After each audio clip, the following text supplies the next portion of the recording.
Morning, gentlemen and audience. Jim Tracy, Land Use Council for Fred Hill Materials. So I won't repeat anything. I will endorse and adopt the comments of all the previous speakers this morning. I do want to respond specifically to one matter that's in your agenda packet, and that's the letter from Mr. Yount, which explicitly and by implication indicates that I was somehow picked by Mr. Hagan, number one, and number two, that there was something possibly inappropriate in my involvement in the committee because I don't reside in Jefferson County.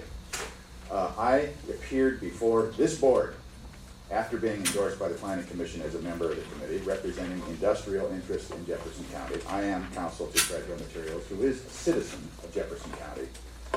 And I asked this board, do you see anything inappropriate or improper about me participating? The answer was no. The answer was silent.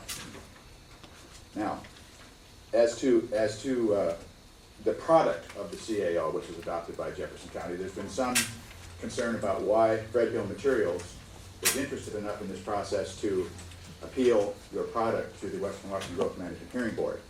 It doesn't apply to Fred Hill Materials' current applications. Let's be real clear about that. We have a vested application. So we don't have a dog in the particular fight about what is in the substantive portion of the ordinance.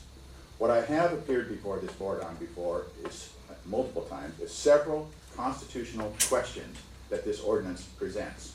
The first one is on the reasonable use exception. I made the point to the committee, I made the point to the Planning Commission, I made it to you multiple times, that it is unconstitutional, improper, immoral, and illegal to further punish someone who has been damaged by the actions of the county if those actions take away their constitutional rights. That's like asking the mugger to pay the legal defense, the muggee to pay the legal defense fee of the mugger. That is the primary reason why I've chosen to appeal this. Points 2 and 3 relate to the process that you went through, which I did not believe complied even remotely with the law.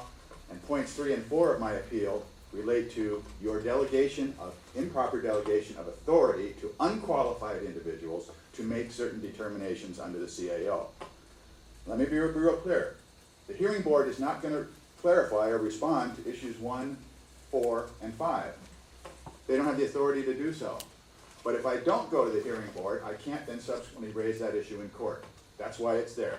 I do expect the hearing board to devote a very detailed scrutiny to your process, your failure to balance the goals of the GMA in the process of adopting the CAO, and your unsupported findings of fact and conclusions of law that you use to justify your decisions. That, in a nutshell, is why Fred Hill Materials is interested in the CAO.